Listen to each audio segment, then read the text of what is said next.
ನೀರು ಪ್ರಮುಖವಾದ ದ್ರವ್ಯ. ನಮ್ಮ ಭೂಮಿಯಲ್ಲಿ 70% ನೀರು ತುಂಬಿದೆ.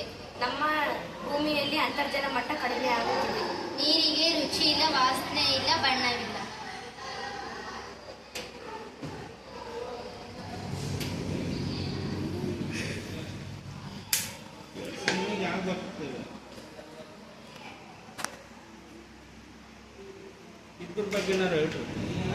ಅದಕ್ಕೋಸ್ಕರ ನಾವು ಮಾಡಲ್ ಮಾಡಿದ್ದೀವಿ. ಅದು ನೀರ್ ಬಿಟ್ರೆ ಪೈಪಲ್ಲಿ ಭೂಮಿಗೆ ಹೋಗ್ತದೆ ನೀರು, ಅಂತರ್ಜಲ ಮಟ್ಟ ಜಾಸ್ತಿ ಆಗುತ್ತದೆ. ಅಂತರ್ಜಲ ಮಟ್ಟ ಯಾಕೆ ಕಡಿಮೆ ಆಗ್ತಾ ಇದೆ ಅಂದ್ರೆ ನಾಗರೀಕರಣ ಮತ್ತೆ ಕೈಗಾರಿಕೀಕರಣ ಮತ್ತೆ